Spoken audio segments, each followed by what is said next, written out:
L'actualité européenne, votre Café Europe. Bonjour Stéphane Leneuf. Bonjour Eric, bonjour Karine. Bonjour Stéphane. Avec une question ce matin, les 27 pourraient-ils créer un jour un fonds européen de souveraineté pour défendre leur industrie ? C'est une idée qui fait son chemin.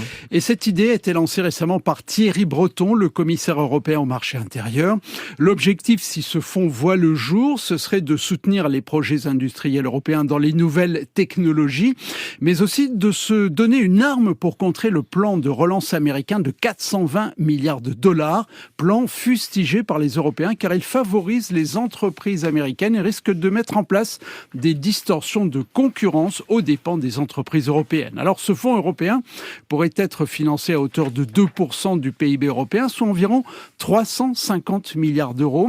Il pourrait prendre différentes formes, nous explique la députée européenne Valérie Ayé. Il y a différentes options. Deux qui sont majeures pour moi, c'est d'abord le fait d'aller emprunter de l'argent en commun sur les marchés, d'investir en commun, de transférer cet argent sur un fonds dans lequel les entreprises identifiées comme stratégiques vont aller puiser des aides. Et puis il y a aussi un dispositif un peu innovant qui est un fonds de pension souverain dans lequel finalement les épargnants français, roumains, bulgares pourraient aller mettre leurs économies pour investir dans des entreprises stratégiques pour notre avenir et puis qui leur permettront aussi de récupérer un petit peu d'argent à la suite de leur investissement.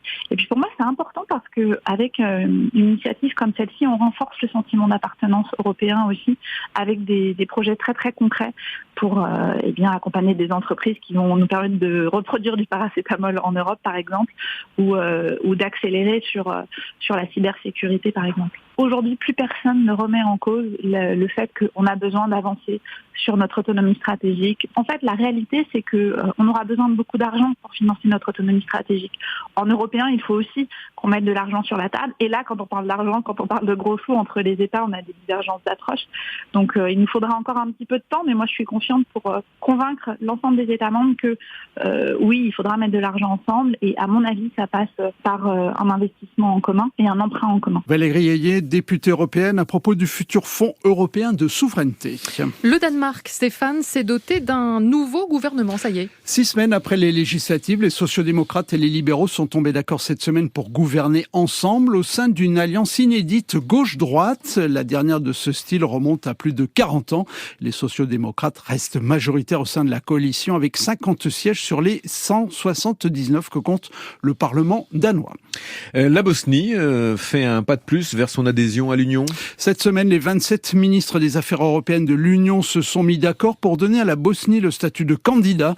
C'est la première étape d'un long processus d'adhésion qui prendra plusieurs années. L'étape suivante sera l'ouverture officielle de négociations d'adhésion.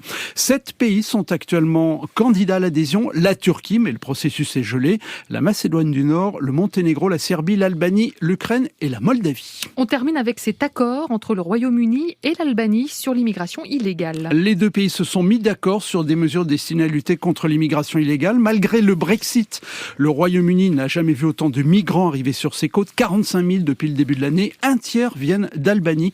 Des mesures principalement axées sur un traitement accéléré des demandes d'asile et les expulsions massives de ceux qui seront déboutés. Stéphane Leneuf, un café l'addition, votre Café Europe, qui est aussi sur l'appli Radio France.